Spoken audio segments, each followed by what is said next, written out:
circuitos com mais de uma malha, tá? Com uma malha só, a gente já chegou a fazer algumas discussões, tá?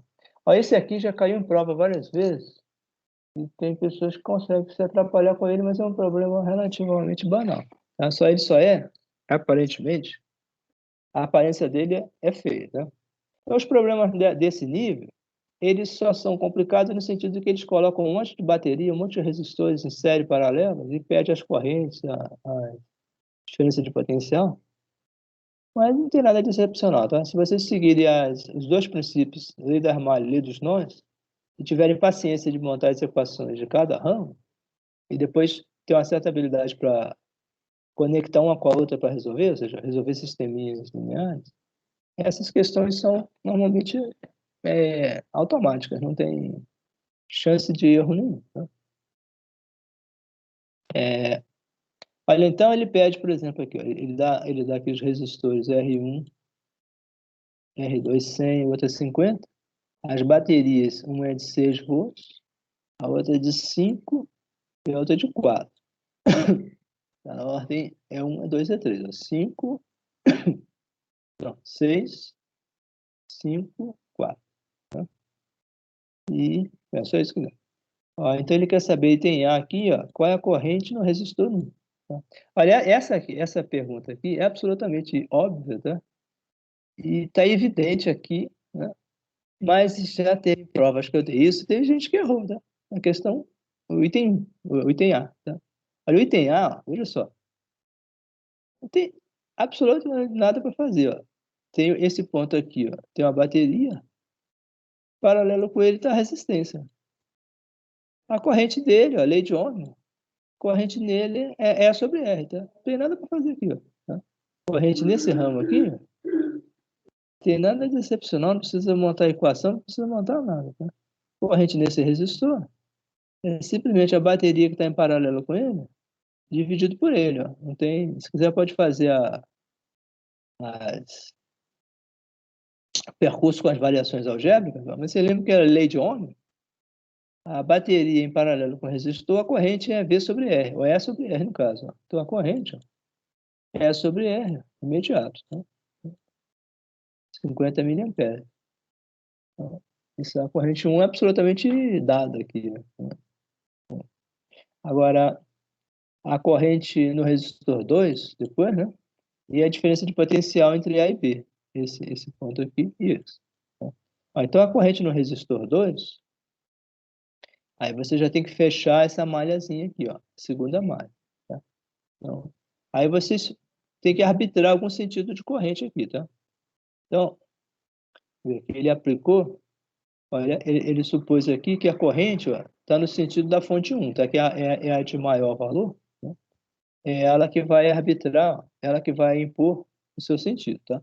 Então, a corrente está nesse sentido aqui, tá? Está no sentido aqui, tá? Aqui, bem grande, né? Está no sentido, ó, a corrente está no sentido, olha, ih, puta, eu não gosto de diagonal. A corrente está nesse sentido, tá? Da direita para a esquerda, tá? Então, se a gente for seguindo aqui, se vocês pegarem, bom, ele pega aqui, ó, ele pega a partir daqui, ó, se começar desse ponto aqui, se for fazendo a soma de variações de potenciais até voltar a ele, tá? O que a gente vai ter aqui, ó? Ó, passando no sentido da fonte, tem E1, tá? Então, E1, ó, tá aqui, tá? Aí, chegou no ponto A, tá? Aí, continua. Aí, vamos atravessar E2, ó, contra ela, tá? Se atravessar E2 contra ela, a variação é negativa. No caso aqui, E2, tá? Depois, vamos atravessar E3 do mesmo modo, tá? Contra ela também. E3 também contra ela, tá? E depois, vamos atravessar R2, ó, no sentido da corrente, tá? No sentido da corrente, se lembra da regra, a queda também é negativa, né? E voltamos ao mesmo ponto, a soma, a soma das variações dá zero, tá? É o que aconteceu aqui, ó, zero. Depois é só tirar I2, que também é praticamente tão trivial quanto I1, tá? Então, esse aqui também, se vocês esquecerem o resistor R1, vocês vão ver que R2 ele está em paralelo com, primeiro, a série dessas duas baterias E2 e E3, ó. Vocês podem botar E2 e E3 em série, tá? E2 e E3, ó, dá 5,4 volts. Vocês podem substituir E2 e E3 por uma bateria só de 9, tá? Então, ó, elas entram aqui somando, tá? Uma só bateria de 9, né? E ela vai estar em série com uma bateria de 6, só que elas estão em polaridade invertida, tá? Então, você vai ter uma bateria de 6 em contra-série, série ao contrário, com a de 9. Então, o potencial resultante vai ser 6 menos 9, vai dar menos 3, tá? Então, no final das contas, você pode reduzir essas 3 baterias a uma só, diretamente em paralelo com o resistor, com menos 3 volts. Tá? Então, você vai obter 6, né? Menos 9. Ó. 6, aqui, 5, 4, 9. 6 menos 9, menos 3. Ó. Então, esse circuito de baterias aqui nesse ramo, vocês podem substituir por uma bateria só, que teria menos 3 volts, ó, e ficaria exatamente em paralelo com a resistora. O polo menos em cima, o polo mais embaixo. Tá? Então, a bateria ficaria daqui para cá, com uma voltagem líquida, que seria a diferença entre essa e as duas outras, seria menos 3. Tá? Então, no final, você tem um resistor só paralelo com as 3 baterias. Tá? E a corrente vai dar no sentido contrário. Então, significa o quê?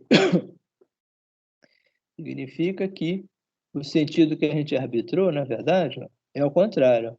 Porque essa tem 6, a gente imaginou que ela imporia o sentido da corrente, mas agora a gente tem que verificar que ela passa contra 2, cuja soma dá 9, tá? Então, o sentido correto da corrente não é esse que a gente arbitrou, é o contrário. Tá?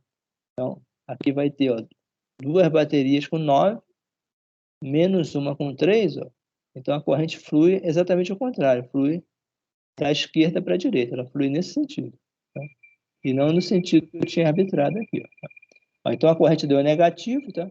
Significa que a corrente é para baixo, tá? Então, a corrente é assim,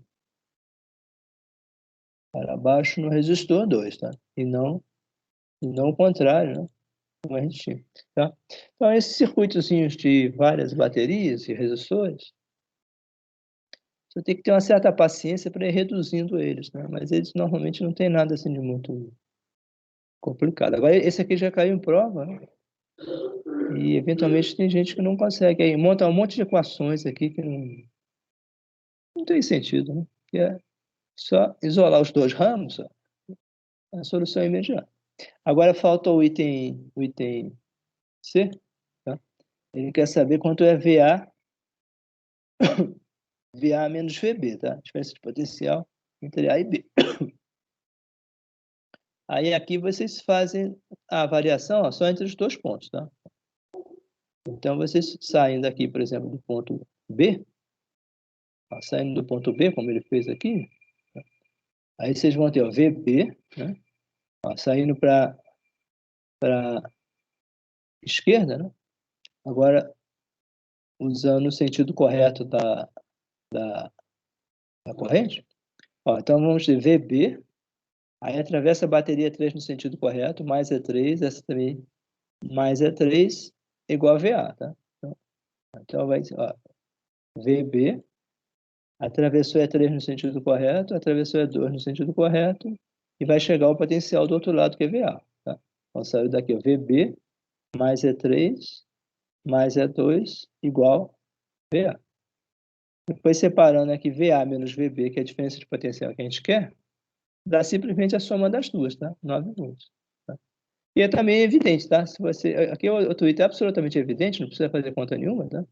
Se você pegar desse ponto aqui, B, do ponto A, as 2 baterias estão em série, tá? Você imagina 2 pilhas de 1,5 volts dessas AA, aqui seria uma pilha, ó, o polo negativo dela em B, polo positivo nessa junção. Tá? E aqui o polo negativo da outra pilha na junção, polo positivo ao contrário. A diferença entre o potencial entre as 2 pilhas é 9 volts. no caso, seria a soma, né? 4 e 5, 9, tá? Então, não tem nem o que discutir. Tá? Agora, esses 9 aqui, ó, deduzidos de 6, dá 3, tá? Dá mais 3. Tá? Então, se vocês colocarem as duas no sentido correto, vai dar uma bateria daqui para cá de mais 3 volts, colocando a corrente no sentido para a direita, tá? Então, é isso que a gente chegou aqui, ok? Bom, então, também, esses problemas só são um pouco, eles têm uma certa, eles têm algumas armadilhas, né, conceituais, tá? Se a pessoa não tiver com uma certa solidez, ela começa a escrever equações e não tem sentido nenhum, tá? Então, a resposta aqui é evidente, óbvia, né? Mas só para quem tem alguma segurança conceitual, né, sobre os princípios envolvidos, ok? Bom, então vamos seguir adiante. Agora, o 54. 54 é um problema interessante, que é só sobre circuitos entre uma bateria de um carro, então, aqui é uma bateria do carro, aqui é a força eletromotriz interna da bateria, e ela tem uma resistência interna que é o equivalente aos processos químicos que facilitam ou não a liberação de carga. Essa resistência variável depende como a reação química que ocorre dentro solta cargas de forma mais fácil ou mais difícil. Tá? Se vocês quiserem ver as reações químicas, vocês lembram que eu deixei lá no Aprender? No Aprender, eu deixei um link com um simulador com acumulador de chumbo. Tá? Então, vocês olhem lá e vocês vão ver as reações químicas que ocorrem dentro dessa bateria de carro. Tá? De modo que há uma certa limitação de quanto corrente ela pode ceder. Ela pode ceder no início uma quantidade bastante grande de corrente, tá? Enquanto os portadores químicos eles não se recombinam. Tá? Quando começa a ocorrer recombinação devido à corrente elétrica, o potencial vai caindo, tá? Porque o número de elétrons disponíveis vai caindo drasticamente. Tá?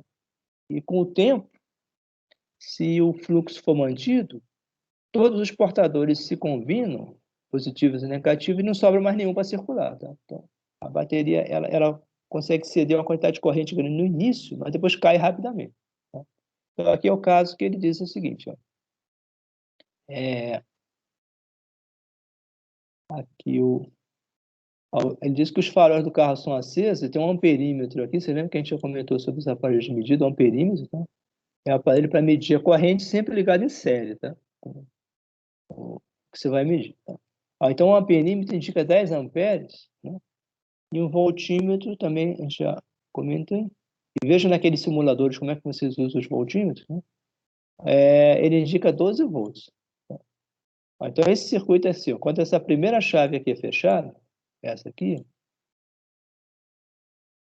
o circuito fica só a bateria, o amperímetro, os faróis, e fecha esse ramo todo aqui. Tá? E aí os faróis estão acesos, supostamente a plena carga, né? Passa 10 amperes aqui. O voltímetro está em paralelo, indicando a tensão real que a bateria está fornecendo, tá? Que não é a tensão motriz, tá? Força eletromotriz. É um pouquinho sempre... A tensão medida sempre é um pouco menor do que a tensão ideal, a tensão de aberto. Então ele quer saber o seguinte, primeira coisa aqui. Qual é a força eletromotriz da bateria, tá? Força eletromotriz da bateria. Então, a força eletromotriz da bateria se calcula facilmente. Ó. A força eletromotriz que seria esse aqui é V, é a tensão que foi medida com voltímetro na etapa inicial, né? E mais a queda de tensão que pode ser calculada na resistência interna da bateria. Tá? E no caso foi dado, ó, que o voltímetro media 12 volts quando a corrente era 10 amperes, tá? Então, aqui 12 volts, mais a corrente era 10 amperes, e tem informação de que a resistência interna da bateria, a resistência efetiva da bateria, é 0,05 ohms. Tá? Então, você vê que é um valor bastante baixo, mas não é zero. Tá? É 0,05 ohms. Esse é o valor inicial. Ó, então, é só multiplicar 10 por 0,05, vai dar meio, mais 12, 12,5. Então, a força eletromotriz da bateria é 12,5, né? Mas, quando você vai utilizar, meio volt já fica caído aqui em cima da resistência interna. Ele já perde meio volt pela queda interna. Então, do lado de fora, só se observa 12, né? E não 12,5. Agora, a situação B, você liga o motor de arranque, o motor elétrico, que gira o motor a combustão para dar a partida. Tá?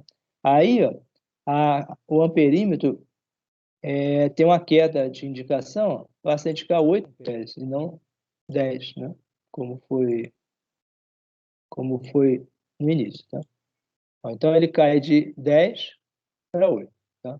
E aí, naturalmente, você observa que as luzes dos faróis eles ficam mais fracos. Tá?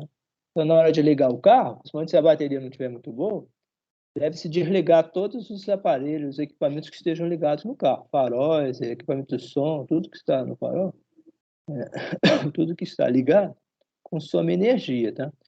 Se a bateria não estiver lá muito boa, esse consumo de energia pode ser suficiente para impedir o motor de arranque de girar da forma correta. Então, deve-se desligar tudo que não for utilizado. Tá?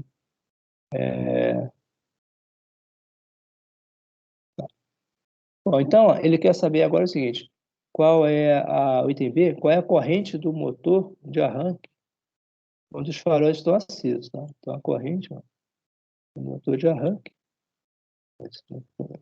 Qual é a corrente do motor de arranque quando os faróis estão acesos?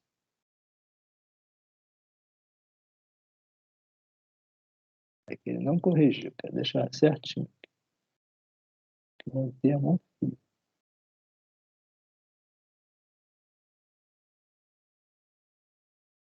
Agora você... então ele quer saber o seguinte, qual é a corrente do motor de arranque quando os faróis estão acesos, tá? Então, nesse caso aqui, entendeu? Nesse caso B, o que vai acontecer? Ó? Essa chave S já está fechada, tá? A chave aqui devia ser S1, ele botou tudo S. A chave S1, ou SF, S do farol, está fechada e já está circulando aqui, estaria circulando 10 amperes. Né? 10 amperes, que já é um valor significativo para a bateria. Agora, quando você dá a partida no motor, liga a chave do motor, ele fecha essa chave aqui. Ó. Fecha a chave, seria a chave 2, a SM, né? Que seria SF. Quando ele fecha a chave 2, o SM, aí o motor de arranque é colocado em paralelo com a bateria e ele tem um consumo monstruoso de corrente, tá? Tipicamente da ordem de 50 amperes, 40 a 50 amperes. Tá? Então, você veja que os 10 amperes do farol vão fazer a diferença aqui, né? Fechou aqui o motor, né? Fechou o motor de arranque. Ó. Então, esse circuito aqui está consumindo em torno aí de uns 50 amperes, tá? E vocês têm mais 10 aqui, tá? Então, a bateria vai ter que ceder os 50 do motor de arranque mais uns 10 para os faróis, 60 amperes, tá? Então, eventualmente, a bateria não consegue fornecer isso tudo, tá? Eu lembro que, em termos de potência, 12 volts vezes 50 amperes dá 600 watts, tá? Então, a bateria tem que ser capaz de fornecer pelo menos 600 watts de potência durante alguns minutos para girar o motor de arranque. 600 watts, em termos elétricos, não é muito, é mais ou menos o que se gasta aí deixa eu ver aqui, no ferro elétrico, né, durante algum tempo. Tá? Mas o problema é que o ferro elétrico é ligado numa rede elétrica que não tem problema com potência. Tá? Agora, no caso dos faróis, não. Ele depende de uma bateria que tem uma quantidade limitada de energia que ela pode ceder. Né? Então, para vocês saberem aqui a corrente, ó, primeiro vocês calculam para quanto vai cair a tensão na bateria. Ó. Você veja que a tensão na bateria, na situação inicial, Era o V medido pelo amperímetro, pelo voltímetro, que era 12, mais a queda na resistência interna. Tá? Agora, na situação 2, ó, esse V aqui indicado vai cair, tá? Porque como os faróis ficaram mais escuros, então significa que a tensão da bateria caiu de 12 para algum outro valor, tá? Então ele vai chamar aqui de V', tá? Então ele vai cair para algum outro valor menor do que 12, tá? E o resto aqui, ó, vocês repetem, né? Só que anexando a corrente, em vez de ser só a corrente do farol, é a corrente do farol, que caiu para 8, né? Mais a corrente do motor. Então é essa que a gente quer saber, tá? E a resistência continua a mesma, supostamente. Tá? Isso também é questionável, porque a resistência acaba aumentando, né?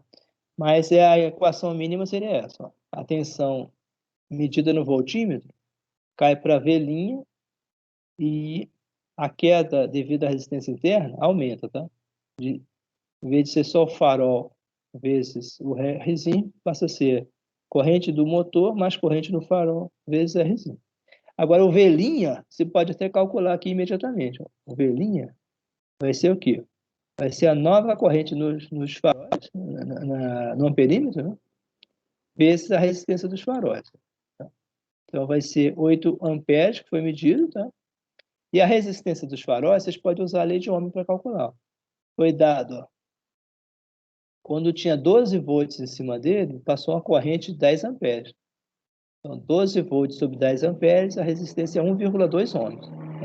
Tá? A resistência elétrica dos faróis, né, é 1,2 ohms. Vezes 8 amperes vai dar a tensão da bateria nessa nova situação. Você vê, a bateria caiu de 12 para 9,6. Tá? Então, quando ligou o motor de arranque, a tensão medida do lado de fora, em vez de ser os 12 que tinha medido quando o farol estava sozinho, caiu bastante, caiu para 9,6 volts. Tá? Você vê que nesse caso, o motor de arranque ele já começa a diminuir a rotação dele.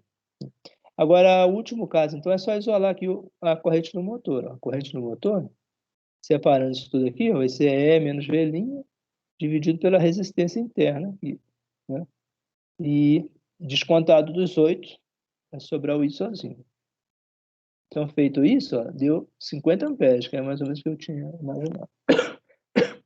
Você vê então, que a corrente no motor seria 50 amperes e ia nos faróis 10 amperes. Né? Aliás, 8 amperes, né? Caiu para 8. Né? Então, a bateria tem que ceder aos 58 amperes. Tá? Agora, isso é uma corrente muito alta. Tá? Ela só consegue fazer isso durante alguns minutos. Se o carro não pegar, a bateria se descarrega rapidamente e aí depois ele não consegue mais girar o motor. Tá? Aí você tem que empurrar o carro. Tá? Então, fazer aquele procedimento que se chama de chupeta. Né? Trazer uma outra bateria de um outro carro, né? E ligar os polos, né? O mais e o menos de forma paralela, de modo que a bateria do outro carro, né, gire o seu motor de arranque. Né? E aí, supostamente, o seu motor de combustão pegaria. Tá? Agora, se o defeito for no motor de combustão, não tem nada que faça ele pegar. Se o defeito for, por exemplo, defeito na injeção de combustível, né? Defeito na entrada de ar, ou defeito na vela de ignição, né? Ou alguma outra coisa equivalente, ele não vai pegar de jeito nenhum. Tá? Aí tem que chamar um mecânico para consertar o motor. Bom, então, ó, esse aqui é um circuito típico que ocorre em carros. Né? Então, ele não tem nada de excepcional, só mais uma curiosidade para ver, né? O tipo de distribuição de corrente, né? Que é muito alta, né? Mas uma bateria só aguenta fazer isso durante uns 5 minutos no máximo. Tá? Bateria típica de carro. Bom, falta aqui. Esse 55, agora, vamos passar para o 55, é só uma curiosidade sobre um arranjo que é muito importante em eletricidade, quer dizer, ou pelo menos foi, né? Durante mais de 100 anos, esse arranjo aqui era o único que tornava possível fazer medições extremamente precisas, né? Em circuitos elétricos, né? Medições de resistores, capacitores, né? E também fazer indicações de voltagem, né? Onde se queria, por exemplo, representar, por exemplo, a intensidade sonora através de um sinal elétrico ou intensidade luminosa, né? se colocava entre esses pontos A e B, se colocava um amperímetro muito sensível, tá? E normalmente se chama ele de galvanômetro, porque era o nome original que os amperímetros tinham lá no final do século XIX ainda. Às vezes se coloca ele conectado aqui com uma bolinha com a letra G dentro, tá? Esse G dentro queria dizer galvanômetro, tá? Mas hoje, em termos modernos, a gente chama isso só de amperímetro, né? Ou miliamperímetro. Tá? Então, se colocar um medidor de A para B, ele vai registrar os pequenos desequilíbrios da ponte. Então, ele é capaz de verificar qualquer variação, por exemplo, desse resistor, que ele vai chamar um resistor desconhecido, em relação a um resistor de referência. Tá? Esse resistor de referência, esse arranjo aqui, ele se chama, essa setinha, naquelas simulações, eu mostrei para vocês que vocês podem correr um certo cursor em cima do resistor, ele varia o valor. Tá? Então, é exatamente esse símbolo aqui. Se vocês pegarem o resistor de verdade, ele pode ter um botão, tá? Aí você gira o botão, essa setinha vai girando aqui, vai correndo em cima do resistor, tá? Aí, à medida que ela corre, o valor vai variando, tá? Ou pode ser também uma alavanca, tá? Pode ser uma alavanca em que vocês vão puxando a alavanca para a direita ou para a esquerda e a resistência entre esse terminal aqui, ó, e a alavanca, ela vai depender da distância entre a alavanca e o início do terminal do resistor, tá? Então, quanto mais longe a alavanca tiver, maior vai ser a resistência, até ela chegar no finalzinho aqui, onde seria a resistência máxima, tá? Isso aqui é um resistor variável, tá? Também se chama eventualmente ele de potenciômetro, né? E em eletricidade também, às vezes, se chama ele de reostato, tá? Mas é um resistor que se pode variar o valor, tá? E o resto é o arranjo comum. Essa forma aqui, ó, de losango, com os objetos paralelos às faces, ela se chama de ponte, tá? Então, em eletricidade, ela recebeu esse nome peculiar de ponte, tá? Então, pode ser uma ponte de resistores, que é esses quatro, assim, né? E pode ser diodos, no caso de retificadores, também poderia ser uma ponte de diodos, tá? Pode ser também uma ponte de capacitores, mas sempre esse arranjo assim, ó. Um losango, né? E em cada face do losango tem um resistor, tá? Agora, no caso aqui, o primeiro a primeira ponte que apareceu na eletricidade, tudo volta lá para 1800, 700, 70, foi a ponte de Wheatstone, que é essa justamente, ó, que só tem resistor, tá? Então é, ele quer que vocês mostrem, né, que quando ocorre equilíbrio entre A e B, quando ocorre equilíbrio na ponte, os potenciais entre A e B são os mesmos, ou seja, a diferença de potencial é zero, tá? Então, o potencial A vai ser o mesmo do potencial B, tá? Então, se vocês colocarem um amperímetro sensível, o amperímetro vai registrar zero, tá? Agora, se vocês aumentarem, por exemplo, o valor do RS, a diferença indica, por exemplo, um valor positivo, tá? Se vocês reduzirem, a diferença vai indicar um valor negativo, vai ter um sinal menos, tá? Então, o aparelho consegue indicar se o RS está aumentando ou está diminuindo, tá? E quando ele for exatamente um certo valor que a gente vai ver, aí o amperímetro indica zero, tá? Não tem corrente nenhuma passando, tá? Então, o que vai acontecer aqui? Ele quer saber, ó, ele quer que você mostre, né? Mostrar. E quando a condição de equilíbrio é satisfeita, se diz a ponte está balanceada, quando o equilíbrio da ponte ou o balanço da ponte é satisfeito, o resistor Rx ele pode ser calculado, ó, dessa forma aqui, ó, uma razão entre os resistores fixos, tá? R2 e R1, e vezes o resistor de referência, tá? Então, é resistor de referência vezes a razão entre os fixos, tá? E então vocês podem medir a resistência desconhecida, tá? Então esse processo foi muito utilizado para calcular, para medir valores de resistores que eram valores específicos, né? Não valores comerciais, tá? Na verdade, você pode construir um resistor, se vocês tiverem um resistor de verdade, né? Se você tiver, por exemplo, um resistor de 500 ohms, que aliás não existe no mercado, existe 520, 520 ohms, tá? Aliás, sobre isso, ó, lá naqueles simuladores que eu mostrei para vocês, um tal de VASCAC, eles não levam em conta ações de listrinhas de cores dos resistores, que a terceira faixa está errada, tá? A terceira faixa era para ser a potência de 10, ele botou um terceiro algarismo, tá? Então, por exemplo, 520 ohms seria verde, que é 5, vermelho, que é 2, 52, 2 dígitos, né? Agora, o último algarismo é quantos zeros vão ser adicionados, ou seja, a potência de 10, tá? Então, no caso, como é 520, tem que multiplicar por 10, tá?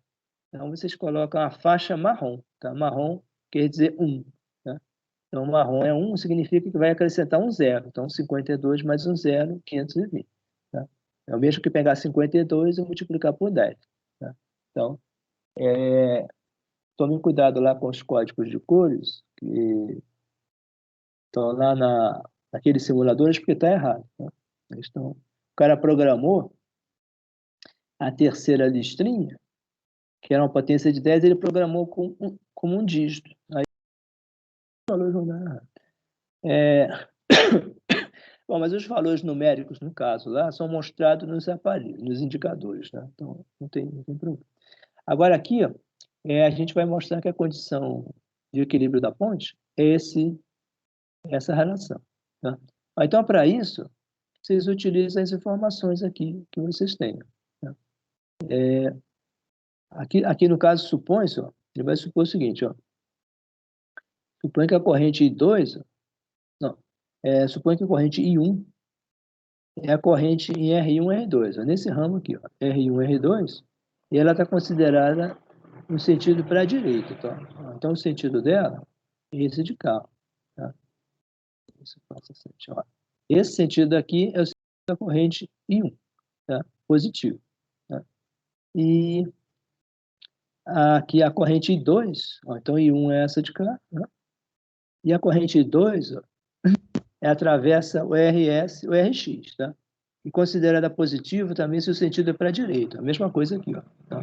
Essa I2 aqui, a gente vai considerar, a gente vai considerar ela positiva, ó, nesse sentido aqui. Ó, nesse sentido aqui,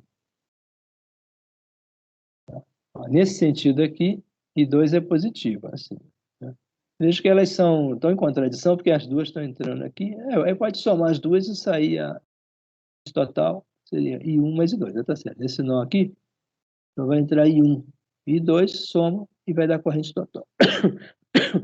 Aí, feito isso, vocês podem aplicar a regra das malhas, por exemplo, partindo daqui do ponto, desse ponto que não está marcado, tá? Então, vamos partir desse ponto aqui à direita, tá? E vamos seguir contra a corrente I1. Então, seguindo contra a corrente I1, a gente vai passar, ó, pelo R2 no sentido contrário, a queda é I1, R2 positivo. Essa aqui, ó. I1, R2. E chegando aqui, ó, continuamos no sentido contrário, até chegar a esse ponto, a queda vai ser também, ó, positiva. I1, R1, tá? Então, a gente já botou em evidência I1. I1, R1 mais R2 positivo é a queda observada entre esse ponto à direita, passando pelo A e chegando a esse outro ponto extremo à esquerda, tá? Então, essas duas quedas. Agora, seguindo, continuando para fechar a malha, a gente tem que continuar no sentido que já foi iniciado, sentido anti-horário, tá? Então, descendo agora pelo RS, a gente vai estar no sentido da corrente correta, tá? Sentido que a gente arbitrou para I2, para sentido anti-horário, tá? Então, vamos passar no sentido correto, a queda é negativa, tá? Então, vai ser I2 RS. Então, vai ser I2 RS, tá? Aqui. E passando pelo ponto B e depois subindo aqui pelo RX, continuando no sentido correto até chegar novamente ao ponto de partida para fechar a malha, tá? Então, continua sendo I2 RX, queda negativa, tá? Então, já botou em evidência, tá? Ó, então, I1, R1 mais R2 foi o resultado da malha superior, contra a corrente. I2, RS mais RX é o resultado da malha inferior a favor da corrente, e fecha fecha aqui a malha. Tá? Então, as variações dá zero. Né? Então, essa é a primeira equação. Tá? Agora, aqui a gente tem ainda várias variáveis. Ó. Temos I1 e I2, ainda não dá para calcular. Tá? Agora, a outra informação que a gente tem ó, é quando ocorre o equilíbrio da ponte, né? O potencial em A e em B é o mesmo. Tá? Então, aqui, se vai fazer a mesma variação, olha, vamos calcular a diferença de potencial entre A e B, mas sabendo que ela é nula, tá? Então, vocês podem começar aqui ó, como VA, né? Aí vamos seguir para baixo, ó, contra a corrente, né? Então, seria VA, aí vai ser mais I1R1, né? E desce embaixo, ó, a favor da corrente, ó, menos I2RS, que é igual a VB, tá? Agora, como VA e VB são ambos são os mesmos valores, vai cortar, né? Do lado direito e do lado esquerdo vai cortar, vai sobrar o quê? Ó? Vai sobrar I1R1 menos I2RS igual a zero, tá? Aí, passando I2RS para a direita, vai chegar essa equação aqui, que já tinha sido ó, I1R1 é a malha, é esse percurso, ó, do A até o centro aqui, no sentido contrário da corrente, que é para o sentido horário. Tá? Agora, I2RS está no sentido correto, tá? Então, ele ficaria negativo do lado esquerdo. Tá? Então, passando para o lado direito, ficou positivo. Tá? Então, chegamos a essa condição aqui, ó, essa aqui é importante, é a condição de equilíbrio da ponte. Tá?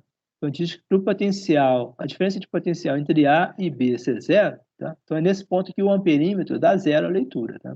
O miliamperímetro. Tá? A leitura entre A e B dá zero. Tá? Aí se diz que a ponte está equilibrada, a ponte está em equilíbrio. Tá? E a diferença de potencial, os percursos de corrente, tanto à direita quanto à esquerda, tá?